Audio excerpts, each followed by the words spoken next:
We cordially invite you to the live streaming of incentive disbursement to the beneficiaries of Pradhan Mantri Viksit Bharat Rozgar Yojana by the Honorable Prime Minister Sri Narendra Modi. ആരാധനായ പ്രധാനമന്ത്രി ശ്രീ നരേന്ദ്രമോദിജി 2014 അധികാരത്തിൽ വന്നതിന് ശേഷം നാളെ ഇതുവരെയുള്ള നമ്മുടെ രാജ്യത്തിൻ്റെ പുരോഗതി ഈ രാജ്യത്തെ മുഴുവൻ ജനങ്ങളെയും വികസന പാതയിലൂടെ ചേർത്തടുപ്പിച്ചുകൊണ്ടുള്ളതായിരുന്നു. നമ്മളൊക്കെ തന്നെ കണ്ടിരുന്ന ഒരു ഭാരതത്തിൻ്റെ ഒരു ഭരണ രീതി ഗവൺമെന്റിൻ്റെതായ തീരുമാനങ്ങളുമായിട്ട് മുന്നോട്ട് പോവുകയും അത് പല വിഭാഗത്തിൽപ്പെട്ടവർക്കും കുറേ പേർക്ക് അതിൻ്റെ ബെനിഫിറ്റ് അനുഭവിക്കുകയും കുറേ പേർ എപ്പോഴും മാർജിനലൈസ് ചെയ്യപ്പെടുന്ന ഒരു രീതിയിലുള്ള ശൈലിയായിരുന്നു നമ്മൾ കണ്ടുപോയിരുന്നത് എങ്കിൽ അതിൽ നിന്ന് തികച്ചും വിഭിന്നമായിക്കൊണ്ട് കന്യാകുമാരി മുതൽ കാശ്മീർ വരെയുള്ള എല്ലാവരെയും കോർത്തിണക്കിക്കൊണ്ട് ഓരോരുത്തരും ഏത് മേഖലയിലാണോ പ്രാഗൽഭ്യം തെളിയിച്ചിട്ടുള്ളത്, ഓരോരുത്തരുടെയും എനർജി ഏത് തരത്തിലാണോ അവർക്കും ഈ രാഷ്ട്രത്തിനും പ്രയോജനപ്പെടേണ്ടത് എന്ന് കൃത്യമായിട്ടുള്ള വിലയിരുത്തലുകളുടെ അടിസ്ഥാനത്തിലായിരുന്നു കഴിഞ്ഞ 10 വർഷമായി അല്ലെങ്കിൽ 11 വർഷമായി നമ്മുടെ യാത്ര. ഈ 10-11 വർഷത്തെ യാത്രയ്ക്ക് ശേഷം തിരിഞ്ഞു നോക്കുമ്പോഴേക്കും ലോകം മുഴുവനും ഭാരതത്തിന്റെ വാക്കുകൾ കേൾക്കാൻ വേണ്ടി കാതോർത്തിരിക്കുന്ന കാഴ്ചയാണ് കാണുന്നത്. ഞാൻ 2 ഉദാഹരണങ്ങൾ, ഈ പരിപാടിയുടെ പ്രസക്തിയിലേക്ക് കടക്കുന്നതിന് മുൻപ് 2 ഉദാഹരണങ്ങൾ മാത്രം. ഇപ്പോൾ ഹോർമുസ് കടലിടുക്കിലെ പ്രശ്നങ്ങളൊക്കെ തന്നെ ഇന്നലെ പരിഹരിച്ചതായിട്ട് വാർത്തകൾ വരുന്നുണ്ട്. ഈ യുദ്ധമൊക്കെ തുടങ്ങിയ സമയത്ത് തന്നെ ഇറാൻ പറഞ്ഞു ഇന്ത്യയുടെ കപ്പലുകൾക്ക് ഇടനാഴി കടക്കുവാൻ വേണ്ടിയുള്ള എല്ലാ സൗകര്യവും എല്ലാ സുരക്ഷിതത്വവും ഞങ്ങൾ ഒരുക്കുമെന്ന് ഇറാൻ പറഞ്ഞു. തൊട്ടടുത്ത് ശ്രീലങ്കയുണ്ട്, ബംഗ്ലാദേശുണ്ട്, പാകിസ്ഥാനുണ്ട്, ആ രാജ്യത്തിൻ്റെ ഒന്നും പേര് പറഞ്ഞില്ല. കുറേ കാലങ്ങൾക്ക് മുമ്പ് യുക്രൈനും റഷ്യയും തമ്മിൽ യുദ്ധം നടന്നപ്പോൾ ഒരുപാട് കുട്ടികൾ നമ്മുടെയൊക്കെ നാട്ടിൽ നിന്ന് പഠിക്കാൻ പോയിട്ടുണ്ട്. പലരും അവരവരുടെ രാജ്യങ്ങളിലേക്കൊക്കെ തിരിച്ചുപോയി. പാകിസ്ഥാനിൽ തിരിച്ചെത്തിയ ഒരു കുട്ടി പറഞ്ഞു, ഞാൻ ഭാരതത്തിന്റെ ദേശീയ പതാക എൻ്റെ ബസിന്റെ മുകളിൽ പാറപ്പിച്ചിരുന്നുകൊണ്ടാണ് എനിക്ക് സുരക്ഷിതമായി എനിക്ക് പാകിസ്ഥാനിലെത്താൻ സാധിച്ചത് എന്ന് ആ കുട്ടി അവിടെ പോയിട്ട് പറഞ്ഞു. പലരും ചോദിച്ചു ഭാരതത്തിന്റെ പതാക എങ്ങനെയാണ് കിട്ടിയതെന്ന് ചോദിച്ചു. അപ്പോൾ കുട്ടി പറഞ്ഞത്, നമുക്കറിയാം യുദ്ധം നടക്കുന്ന സ്ഥലത്ത് ശത്രുരാജ്യത്തിന്റെ വിമാനങ്ങൾ പെട്ടെന്നൊന്നും വരില്ല എന്ന് ഉറപ്പുള്ളപ്പോഴേക്കും ബങ്കറിൽ നിന്നും പുറത്തിറങ്ങി ഭക്ഷണ പദാർത്ഥങ്ങളൊക്കെ വാങ്ങുവാനുള്ള അവസരം കൊടുക്കും. അങ്ങനെ അലാം കേട്ട് പുറത്തിറങ്ങിയപ്പോഴേക്കും ആ കുട്ടി ഭക്ഷണം വാങ്ങാനല്ല പോയത്, മറിച്ച് കടയിൽ പോയി ക്ലോത്ത് വാങ്ങി ഇന്ത്യയുടെ ദേശീയ പതാക വരയ്ക്കുകയായിരുന്നു ബങ്കറിനുള്ളിൽ ചെന്നിരുന്നിട്ട്. അപ്പോൾ ഒരു പാകിസ്ഥാൻ കുട്ടി ഇന്ത്യയുടെ ദേശീയ പതാക വരച്ച് അതും പിടിച്ചുകൊണ്ട് അവിടെ എത്തുന്ന ഒരു കാഴ്ചയുണ്ടായി. ഈ 2 കാര്യങ്ങൾ ഞാൻ പറഞ്ഞത്, ഇറാന്റെ ഭരണാധികാരി പറഞ്ഞതും പാകിസ്ഥാനിലെ പെൺകുട്ടികൾ പറഞ്ഞതും കണക്ട് ചെയ്ത് നോക്കിയാൽ കഴിഞ്ഞ 10 വർഷത്തെ യാത്ര നമ്മുടെ രാജ്യത്തെ എവിടെ എത്തിച്ചിരിക്കുന്നു. ഈ പരിപാടിയുടെ പ്രാധാന്യം പലപ്പോഴും ഞങ്ങളൊക്കെ തന്നെ യുവജന സംഘടന, വിദ്യാർത്ഥി സംഘടനാ പ്രവർത്തനം നടത്തി വന്നവരാണ്. നമ്മളൊക്കെ തന്നെ തൊഴിലിന് വേണ്ടി സർക്കാരിനോട് സമരം ചെയ്തിട്ടുണ്ട്. ഒരു ഘട്ടം കഴിഞ്ഞപ്പോഴാണ് മനസ്സിലാക്കിയത് കേരളത്തെ സംബന്ധിച്ചാണെങ്കിൽ ഒരു 4 ലക്ഷം അല്ലെങ്കിൽ 5 ലക്ഷം പേർക്കാണ് എല്ലാ മേഖലയും കൂടി കണക്കൂട്ടിയാൽ പോലും പൊതുമേഖലാ സ്ഥാപനങ്ങളിലും സർക്കാർ സ്ഥാപനങ്ങളിലും ഒക്കെ കൂടി തൊഴിൽ തരാൻ സാധിക്കുന്നു, അധ്യാപകർ ഉൾപ്പെടെ. അല്ലെങ്കിൽ ഒരു 1-2 ലക്ഷം ചിലപ്പോൾ കൂടിയേക്കാം. 3.5 കോടി ജനങ്ങളുള്ള ഒരു സംസ്ഥാനത്തിൽ 10 ലക്ഷം പേർക്ക് മാത്രം ജോലി കിട്ടിക്കഴിഞ്ഞാൽ ബാക്കിയുള്ളവർ ഏത് തരത്തിലാണ് ജീവിക്കുന്നത്? അങ്ങനെ നമ്മുടെ രാഷ്ട്രത്തിന്റെ സങ്കല്പം എടുത്ത് നോക്കിയാൽ നരേന്ദ്രമോദി ചിന്തിച്ചത് ഈ രാജ്യത്ത് ജനിച്ചു വളരുന്ന എല്ലാവരിലുമുള്ള എനർജി ഏതെങ്കിലുമൊക്കെ തരത്തിൽ ഗവൺമെന്റിന്റെ സഹായത്തോടുകൂടി പ്രയോജനപ്പെടുത്തിക്കൊണ്ട് അവരുടെ വ്യക്തിപരമായ വികാസത്തിനും അതോടൊപ്പം തന്നെ രാഷ്ട്രത്തിന്റെ ആകെയുള്ള മുന്നേറ്റത്തിനും ഏത് രീതിയിലേക്ക് ഫോക്കസ് ചെയ്യാൻ സാധിക്കും. ഇതായിരുന്നു അദ്ദേഹം നടത്തിയ റിസർച്ച്. അതിന്റെ അടിസ്ഥാനത്തിലാണ് ഇത്തരത്തിലുള്ള പദ്ധതികൾ രൂപീകരിച്ചത്. തൊഴിൽ കൊടുക്കുന്നവർക്കൊക്കെ തന്നെ ഗവൺമെന്റ് അതിൻ്റെതായ ഇൻസെന്റീവ് കൊടുക്കുന്നുണ്ട്. തീർച്ചയായിട്ടും അങ്ങനെ ഇതിപ്പോ പൂർണ്ണമായിട്ടും ആയിക്കഴിഞ്ഞു നമുക്ക് പറയാൻ സാധിക്കില്ല. പക്ഷേ ഇത്തരത്തിലുള്ള പഠനങ്ങൾ നമ്മുടെ രാഷ്ട്രത്തെ സാമ്പത്തികമായിട്ട് 1-ാം സ്ഥാനത്ത് തന്നെ എത്തിക്കും എന്നുള്ള കാര്യത്തിൽ യാതൊരു സംശയമില്ല. 2047 നമ്മുടെ ഫോക്കസ്. ഞാനിപ്പോ തിരുവനന്തപുരം കോർപ്പറേഷന്റെ മേയർ എന്നുള്ള നിലയ്ക്ക് പലപ്പോഴും സംസാരിക്കുമ്പോഴേക്കും പല ഫംഗ്ഷനുകളിൽ അറ്റൻഡ് ചെയ്യുമ്പോഴേക്കും പറയാറുണ്ട്, 2047 ഇന്ത്യ ലോകത്തിലെ ഏറ്റവും വലിയ സാമ്പത്തിക ശക്തിയായി മാറുമ്പോഴേക്കും ആ സാമ്പത്തിക ഘടനയിൽ ഏറ്റവും കൂടുതൽ കോൺട്രിബ്യൂട്ട് ചെയ്യാൻ പറ്റുന്ന കോർപ്പറേഷനായിട്ട് തിരുവനന്തപുരം കോർപ്പറേഷൻ മാറണം എന്നുള്ളതാണ് ഞാൻ മുന്നോട്ട് വയ്ക്കുന്ന ഫോക്കസ്. അതിനുള്ള എല്ലാ സാഹചര്യവും തിരുവനന്തപുരത്തുണ്ട്. ലോകത്ത് ഏറ്റവും ആഴമുള്ള കടൽ തീരം അല്ലെങ്കിൽ പോർട്ട് വിഴിഞ്ഞം പോർട്ടാണ് ലോകത്തിൽ തന്നെ. ഇത്രത്തോളം പ്രകൃതിദത്തമായ പോർട്ട് പോലെ വേറെ ഒരിടത്തുമില്ല.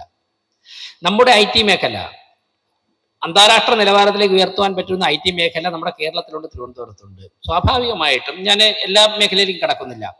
ഇതൊക്കെ തന്നെ കണക്ട് ചെയ്ത് വരുന്ന എംപ്ലോയ്മെന്റ് ഓപ്പർച്യൂണിറ്റീസ്, ഇതൊക്കെ തന്നെ സ്വകാര്യ മേഖലയിലേക്കൊക്കെ തന്നെ ഉണ്ടാകുന്ന അനന്തമായ സാധ്യതകൾ. ഒരുപക്ഷെ കടലിനെ കുറിച്ച് നമ്മൾ ഇതുവരെയും പഠിച്ചതിനേക്കാളും അറിയാത്തതിനെയും കാര്യങ്ങൾ ഇനിയും കടലിൽ നിന്ന് നമുക്ക് ചെയ്യാനുണ്ട്. ആകാശത്തെക്കുറിച്ച് ഇതുവരെയും പഠിച്ചതിനെയും അറിഞ്ഞതിനേക്കാൾ കൂടുതൽ ആകാശത്തു നിന്ന് നേടിയെടുക്കുവാനുണ്ട്. ഒരുപക്ഷെ ഒരു ചെറിയ ശതമാനം മാത്രമേ നമുക്ക് ഇപ്പോഴും പ്രയോജനപ്പെടുത്തുവാൻ വേണ്ടിയിട്ട് സാധിച്ചിട്ടുള്ളൂ. ഇതൊക്കെ തന്നെ തിരിച്ചറിഞ്ഞുകൊണ്ടുള്ള ഒരു യാത്രയാണ് ബഹുമാനപ്പെട്ട നരേന്ദ്രമോദിയുടെ നേതൃത്വത്തിലുള്ള ഗവൺമെന്റ് ഇത്രയും കാലമായി നടത്തിക്കൊണ്ടിരിക്കുന്നത്.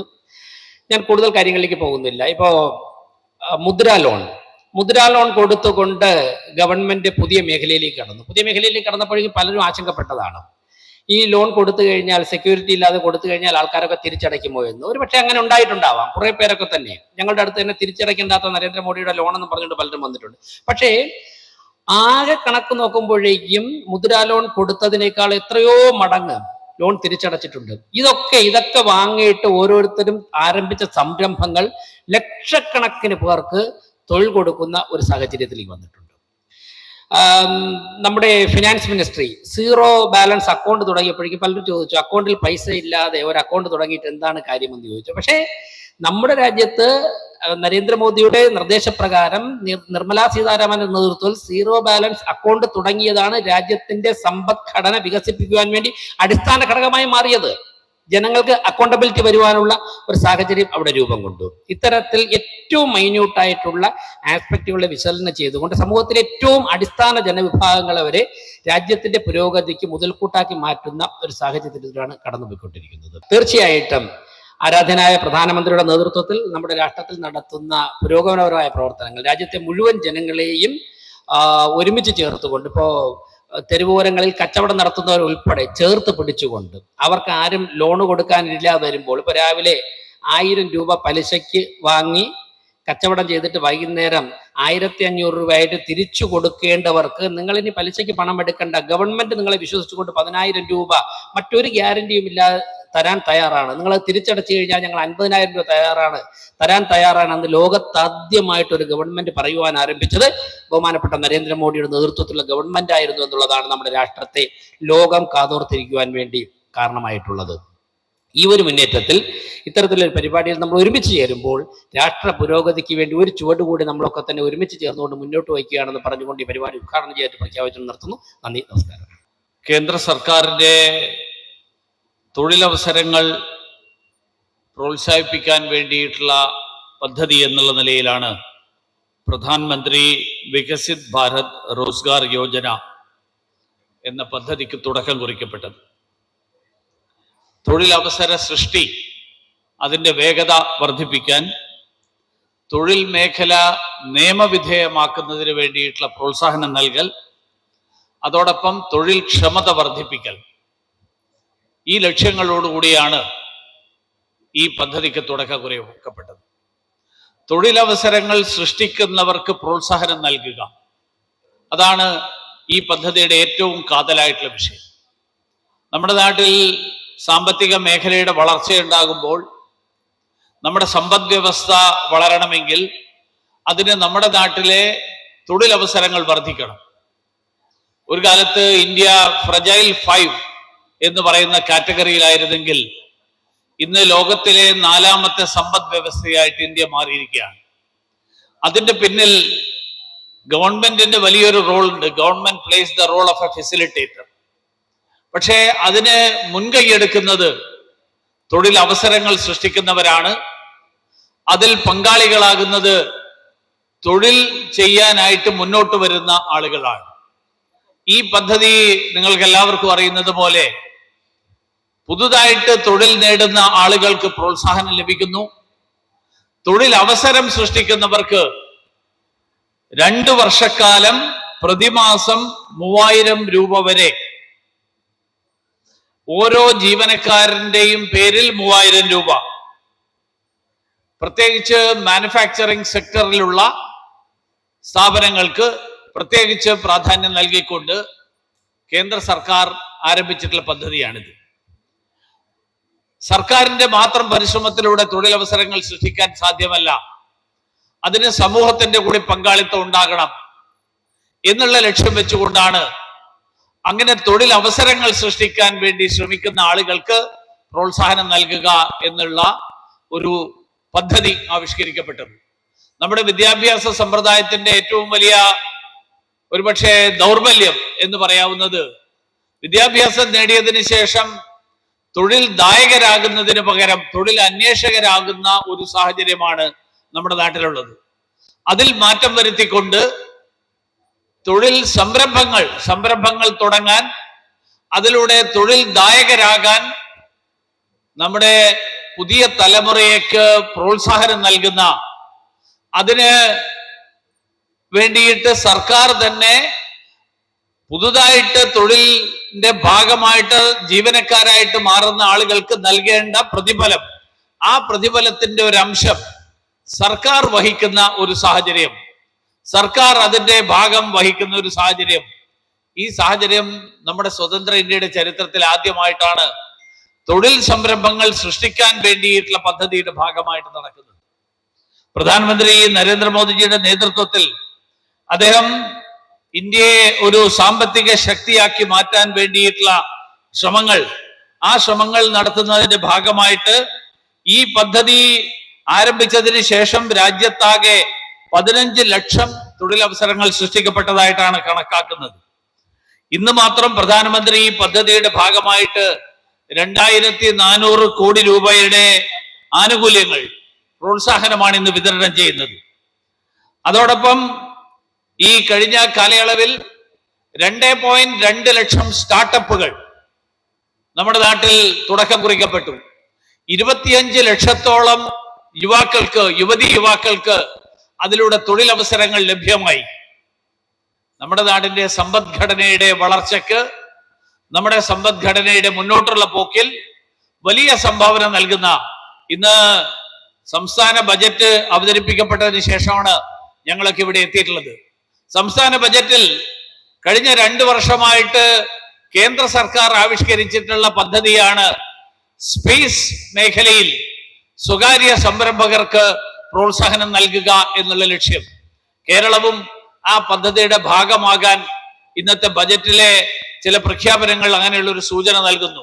കേരളവും മാറുന്നു എന്നുള്ളതിന്റെ സൂചനയായിട്ടാണ് അതിനെ കാണുന്നത്. ഇതൊക്കെ പൂർണ്ണമായിട്ടുള്ള അർത്ഥത്തിൽ പ്രാവർത്തികമാകുകയാണെങ്കിൽ, ഏതായാലും കേന്ദ്ര സർക്കാർ ഈ കാര്യത്തിൽ എല്ലാ മേഖലകളിലും സർക്കാർ ഒരു ഫെസിലിറ്റേറ്ററുടെ റോൾ പ്ലേ ചെയ്തുകൊണ്ട് സംരംഭകർക്ക് പ്രോത്സാഹനം നൽകുന്ന ആ സമീപനം സ്വീകരിച്ചുകൊണ്ടാണ് ഈ പദ്ധതിക്ക് രൂപം നൽകിയിട്ടുള്ളത്. ഇന്ന് ബഹുമാനനായിട്ടുള്ള പ്രധാനമന്ത്രി അല്പസമയത്തിനകം നമ്മളെല്ലാവരും അഭിസംബോധന ചെയ്യുന്ന ഈ സന്ദർഭത്തിൽ ഇവിടെ എത്തിയിരിക്കുന്ന മുഴുവൻ ആളുകൾക്കും ആശംസകൾ നേർന്നുകൊണ്ട് ഇതിന് മുൻകൈയെടുക്കുന്ന എംപ്ലോയീസ്, നമ്മുടെ ലേബർ മിനിസ്ട്രി, അതുപോലെ എംപ്ലോയീസ് പ്രൊവിഡന്റ് ഫണ്ട് ഓർഗനൈസേഷൻ, ഇവർക്ക് എല്ലാവർക്കും ആശംസകൾ നേർന്നുകൊണ്ട് ഞാൻ എന്റെ വാക്കുകൾ അവസാനിപ്പിക്കുന്നു. എല്ലാവർക്കും നമസ്കാരം. देश के विभिन्न हिस्सों के अलग अलग कार्यक्रमों में जुड़े, टेक्नोलॉजी से जुड़े हुए सभी महानुभाव, और जैसा अभी मंच संचालक बता रहे थे कि 200 स्थान पे करीब 2 लाख लोग अभी इस कार्यक्रम में हमारे साथ जुड़े हुए हैं। मैं उन सबका भी दूर से ही सही लेकिन दिल से आप सबको मेरी शुभकामनाएं देता हूं।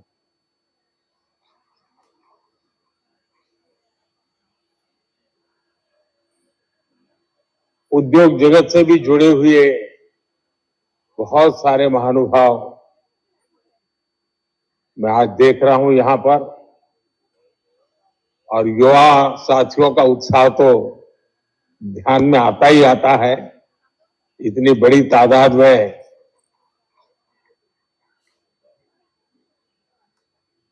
आज यहां इस कार्यक्रम से जुड़ी युवा साथियों में मुझे भारत के उज्जवल भविष्य की तस्वीर दिखाई दे रही है।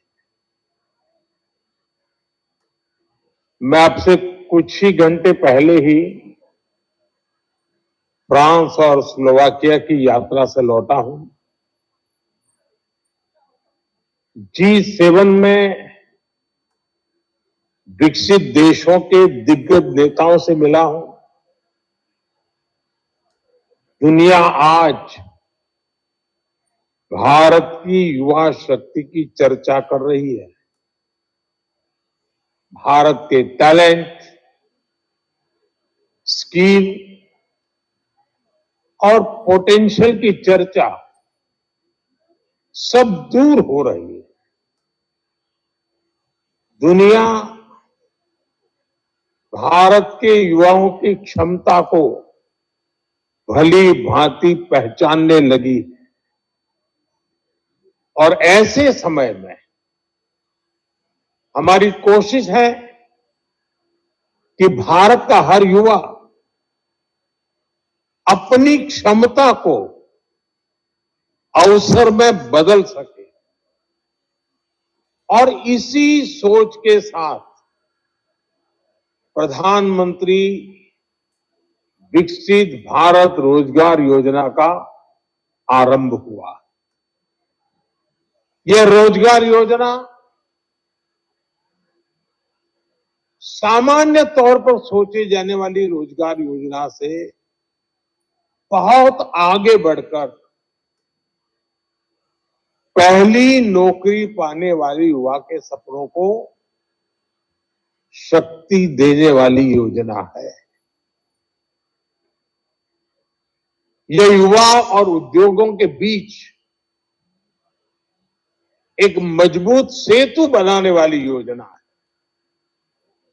साथियों,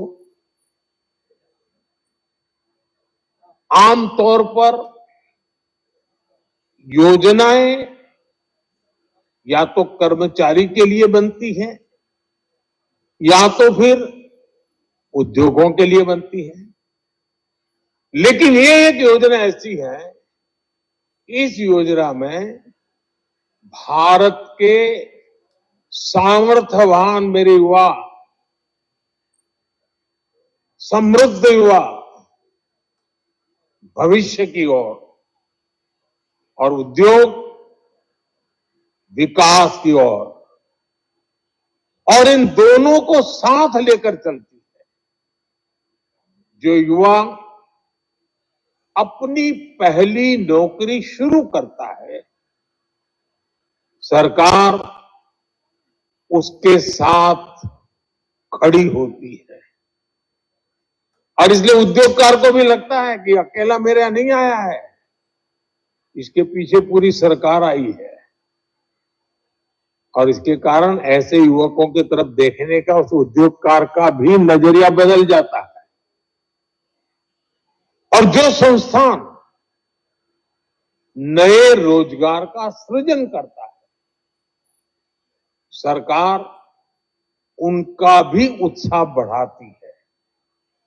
हमारे यहां पहले कुछ नियम व्यवस्था ऐसी थी कि लोगों को बड़े होने में थोड़ा डर लगता है, यार बड़ा हो जाऊंगा तो मैं ये बंधनों में फंस जाऊंगा, तो उसको लगता है छोटा ही रहना अच्छा है। और कभी बड़े होने की संभावना उसको लगता है ऐसा करो एक दूसरा छोटा और कर दो। आज वो सोच बदली है। हर किसी को बड़ा बनने का हौसला मिलना चाहिए, उसकी उम्मीदों को पंख मिलने चाहिए और ये उद्योग को भी जरूरत होती है। और इस योजना से वो द्वार भी खुला है और यही इस योजना की सबसे बड़ी विशेषता है। अभी कुछ देर पहले मैं कुछ लाभार्थी नौजवानों के साथ बैठा था, उनके अनुभव में सुन रहा था। उसमें कुछ लोग वो थे जिनको पहली बार नौकरी मिली है और कुछ लोग वो थे जिन्होंने इस योजना के तहत अपने यहां कुछ लोगों को काम दिया है।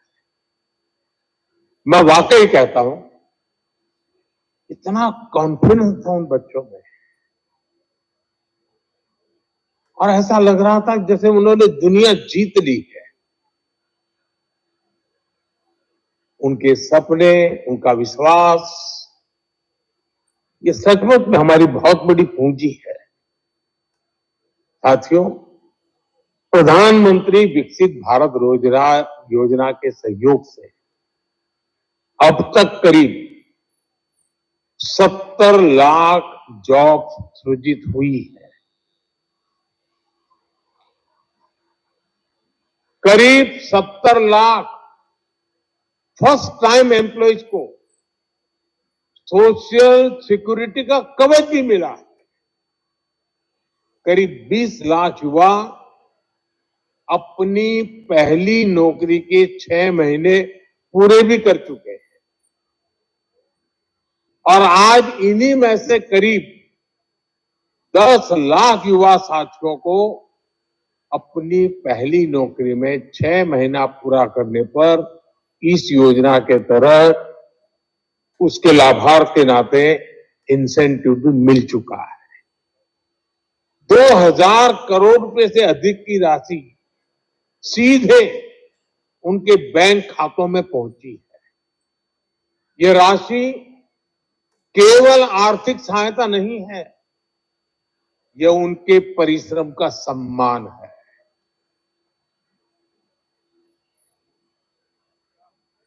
ये उनके उज्जवल भविष्य पर देश के विश्वास की अभिव्यक्ति है।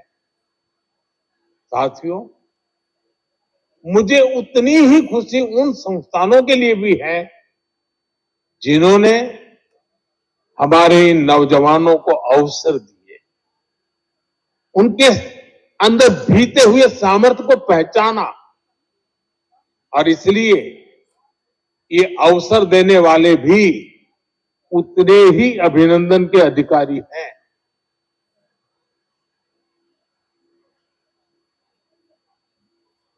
इन्हीं संस्थानों ने बीते महीनों में लाखों नौकरियों का सृजन किया है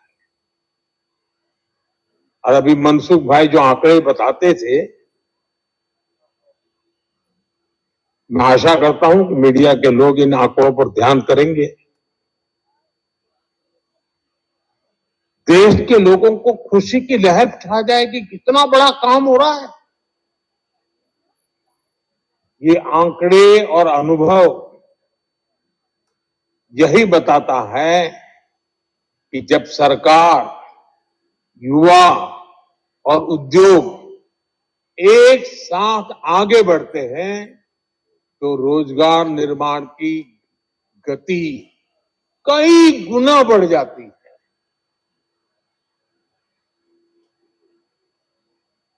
प्रधानमंत्री विकसित भारत रोजगार योजना इसी नए भारत की पहचान है।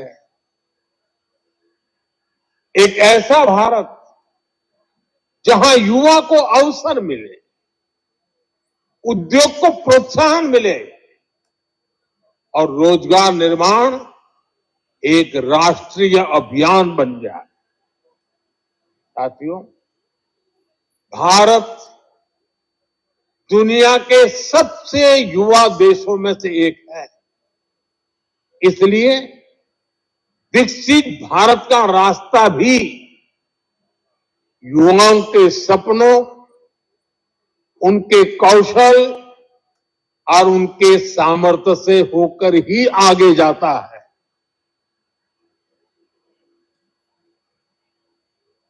हमारा प्रयास है कि देश का हर युवा अपनी क्षमता के अनुसार जितना आगे बढ़ सकता है बढ़े। जिसके पास हुनर है उसे अवसर मिले, जिसके पास आइडिया है उसे इनोवेशन के लिए मंच मिले और जो अपने दम पर कुछ करना चाहता है उसे पूरा सहयोग मिले। मेरा स्पष्ट मानना है, भारत जैसे युवा देश में अवसरों के स्रोत जितने अधिक होंगे, युवाओं के सपनों को उतनी ही अधिक उड़ान मिलेगी।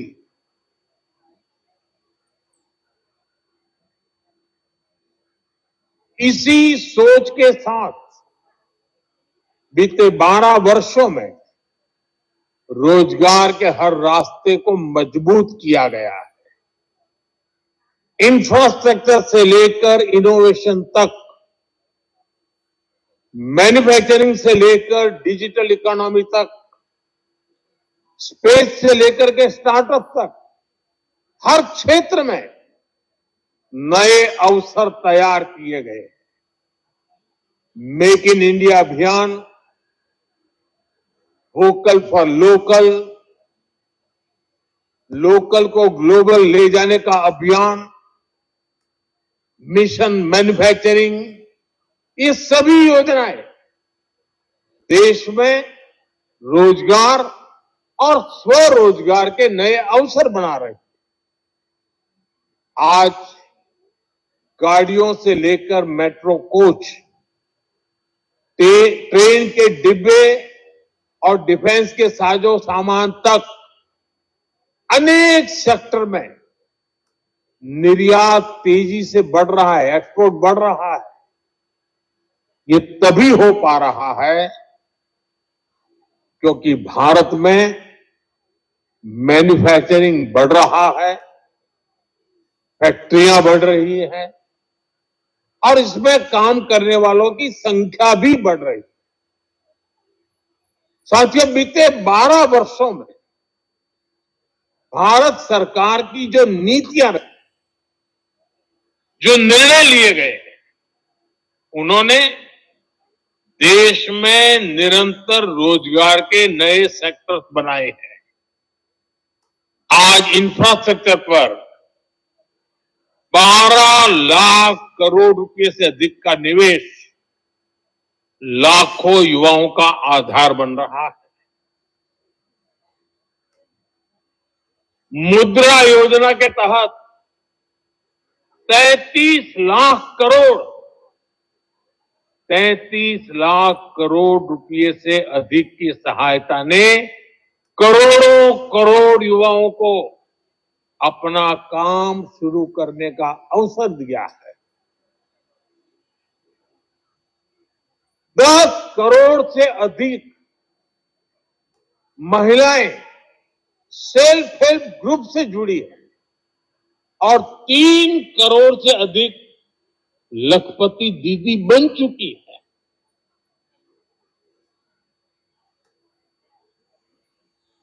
स्वनिधि और पीएम विश्वकर्मा जैसे पहलों ने छोटे उद्यमियों, रेहड़ी पटरी वालों और पारंपरिक कारीगरों को नई टेक्नोलॉजी दी है, नई आर्थिक सहायता दी है और नई ताकत से भर दिया है। आईटीआई करके निकला है, लेकिन वो कह रहा था कि वीडियो ड्रोन का मत देखो, खुद ड्रोन बनाना शुरू करो, बना लोगे। इतने कॉन्फिडेंस से बोल रहा था। हमारी सरकार ने स्पेस सेक्टर को खोलने का जो निर्णय लिया, उसका भी बड़ा लाभ युवाओं को मिला। साथियों, पिछले दशक में डिजिटल इकोनॉमी ने भी अवसरों की एक नई दुनिया बनाई है। गिग इकोनॉमी हो, प्लेटफॉर्म इकोनॉमी हो, कंटेंट क्रिएशन हो या टेक्नोलॉजी सर्विसेज, रोजगार के नए क्षेत्र तेजी से उभर रहे हैं।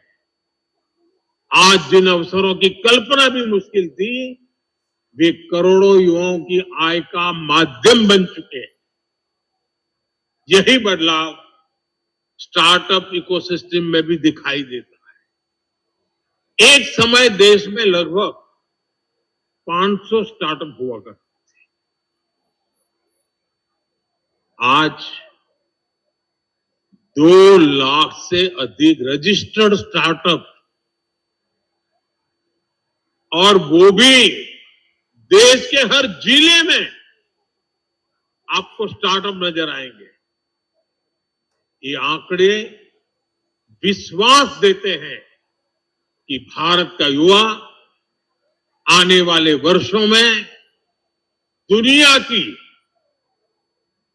की ग्रोथ, इनोवेशन और एंटरप्रेन्योरशिप का नेतृत्व करेगा।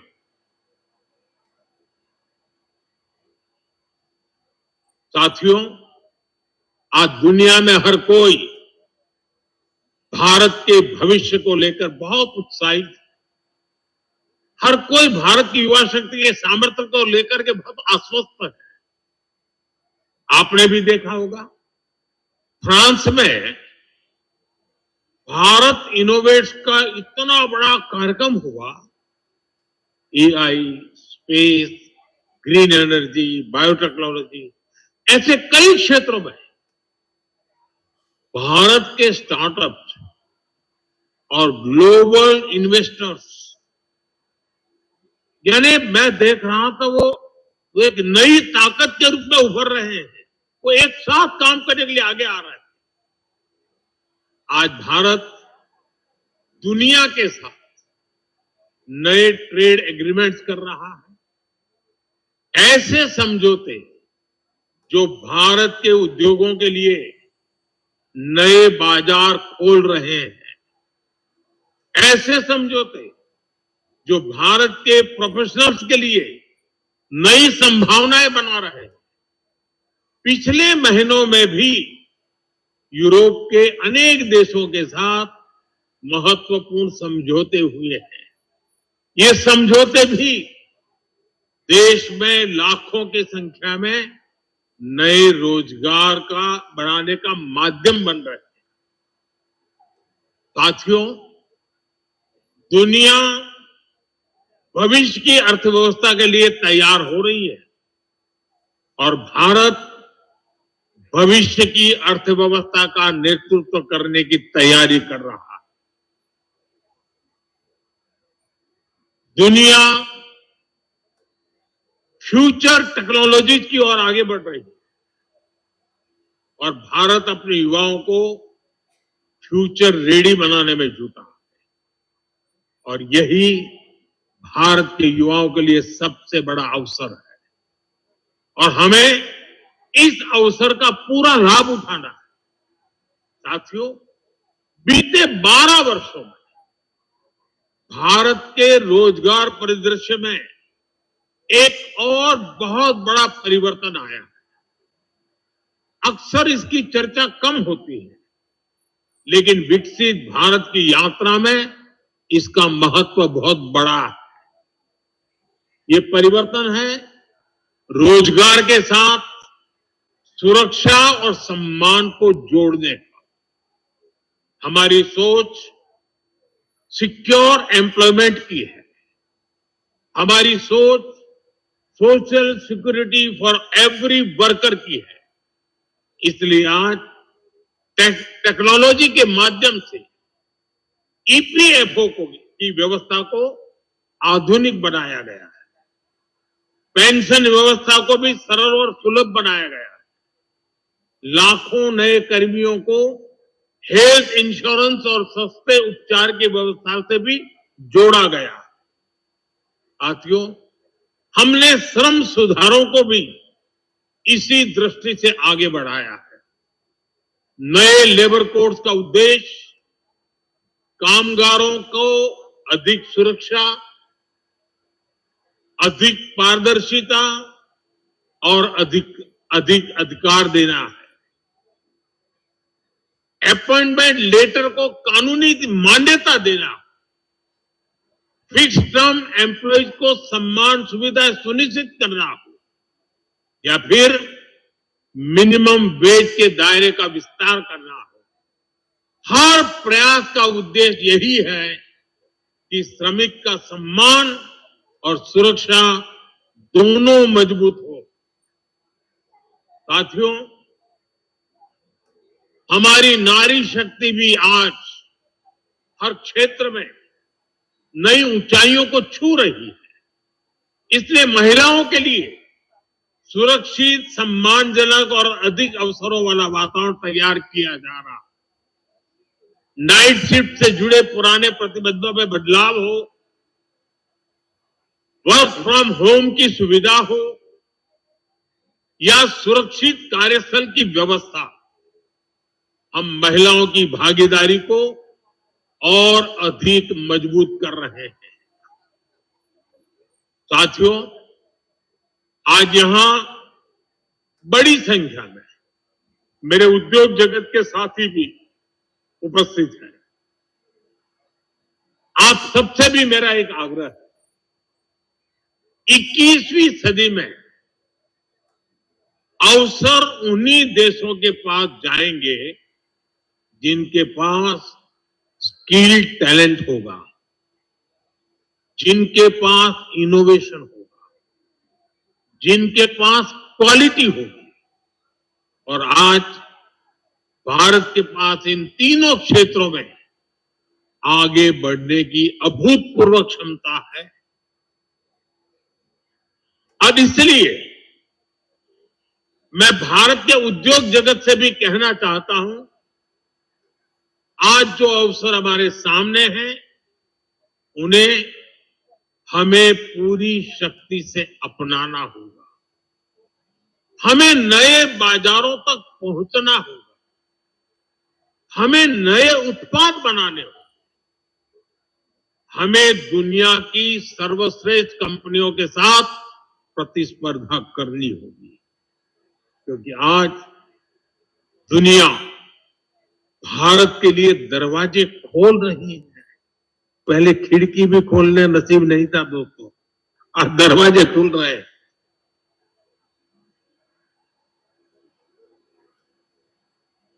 भारत ने करीब 40 देशों के साथ जो फ्री ट्रेड एग्रीमेंट्स किए हैं, हमें इसका भी पूरा पूरा लाभ उठाना चाहिए।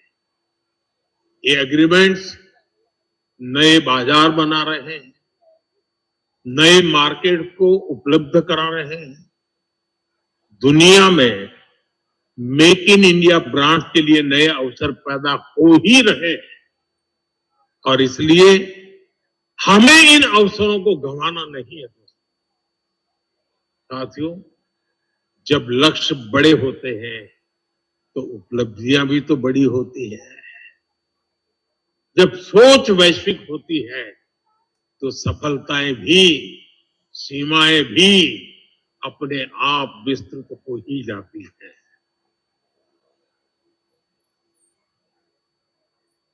और इसलिए ट्रेनिंग, मेंटरशिप और इंटर्नशिप अब वैकल्पिक नहीं है। ये 21वीं सदी की आवश्यकता है। भारत के उद्योग जगत को अपने लिए स्किल्ड वर्कफोर्स को भी तैयार करना ही करना है और भविष्य के लिए नए अवसर भी तैयार करते हैं, क्योंकि विकसित भारत का रास्ता केवल निवेश से नहीं बनेगा, वो टैलेंट, स्किल और इनोवेशन की शक्ति से बनने वाला है। और इस पूरी यात्रा की सबसे बड़ी कसौटी एक ही है, और मैं उद्योग जगत के साथियों को बार बार कह रहा हूं, इन सारी परिस्थितियों का फायदा लेने की एक सबसे बड़ी सफल जड़ी बूटी एक ही है, और वो जड़ी बूटी है क्वालिटी। शिक्षा की क्वालिटी, स्किल की क्वालिटी, सर्विस की क्वालिटी, प्रोडक्ट की क्वालिटी, इवन पैकेजिंग की क्वालिटी। दुनिया में टिकना है तो दुनिया के सर्वश्रेष्ठ मानकों पर खरा उतरना ही होगा। दुनिया में आगे बढ़ना है तो उत्कृष्टता को अपनी पहचान बनाना होगा। आज दुनिया भारत से बहुत अपेक्षाएं रखती है, लेकिन मुझे विश्वास है भारत का युवा उन अपेक्षाओं को पूरा ही नहीं करेगा, बल्कि उनसे भी आगे निकल करके दुनिया को दिखा देगा और डंके की चोट पर दिखाएगा। और यही विकसित भारत की शक्ति है, और यही मेरे नौजवान साथियों की, मेरे युवाओं की, उनके सामर्थ्य की, युवा शक्ति की पहचान है। ये उनका सामर्थ्य है। साथियों, सपने वही बड़े होते हैं जहां वो साकार होते। एक सपने का पूरा होना उससे बड़े सपने का रास्ता खोलता है, और यही आज भारत में हो रहा है। मैं भारत के युवाओं की अधीरता समझता हूं, और मैं युवा शक्ति से एक ही बात कहूंगा, आपके सपने ही, मैं फिर कहता हूं मेरे नौजवान साथियों, आपके सपने ही मोदी का संकल्प है।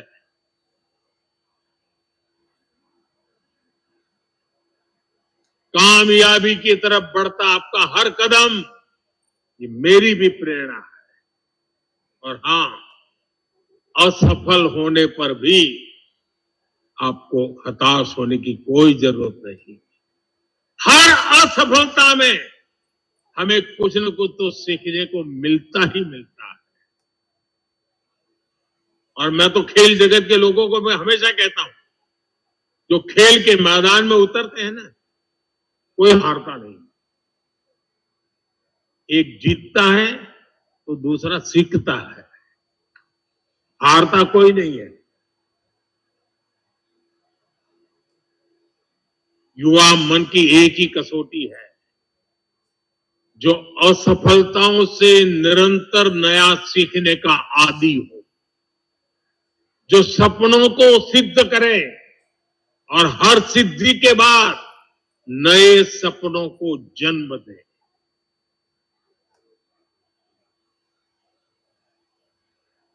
मुझे भारत की युवा शक्ति पर विश्वास है, मुझे भारत की उद्यमिता पर भरोसा है। इसी भरोसे के साथ एक बार फिर आप सभी को बहुत बहुत शुभकामनाएं देता हूं, और विकसित भारत 2047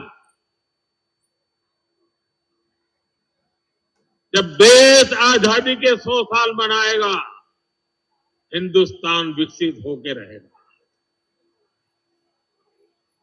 ये हम सबका सपना भी है, हम सबका संकल्प भी है। और मैं मानता हूं दोस्तों, मेरे नौजवान साथी, हम अपनी आंखों से खुद देखेंगे, विकसित भारत खुद देखेंगे। बहुत बहुत धन्यवाद, बहुत बहुत शुभकामनाएं।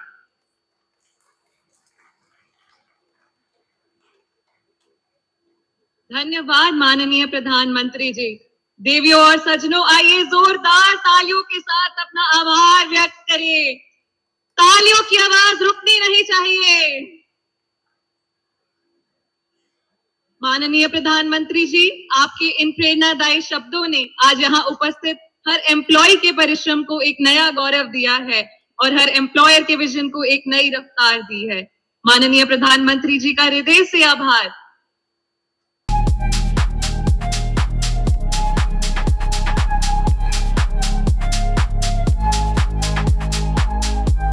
വാഗമൺ സ്പൈസസ്. വാഗമണിലെ എല്ലാ ഒറിജിനൽ പ്രോഡക്ട്സും തിരുവനന്തപുരത്ത് ഒരു കുടക്കീഴിൽ ജ്യോതിപുരം ഫുഡ് സേഫ്റ്റി ഓഫീസിന്റെ മുൻവശത്ത്. കശുവണ്ടി, കുരുമുളക്, ഗ്രാമ്പു, ഏലക്ക, പട്ട, കാഷ്യൂനട്ട്, നട്ട്സ്, ആൽമണ്ട് എന്നിവയെല്ലാം ഇവിടെ ലഭ്യമാണ്. ഞങ്ങളുടെ സഹോദര സ്ഥാപനം Vagamon spices dry fruits and drinks വാഗമണിൽ ചോറ്റുപാറയിലും ഇപ്പോൾ ആരംഭിച്ചിരിക്കുന്നു.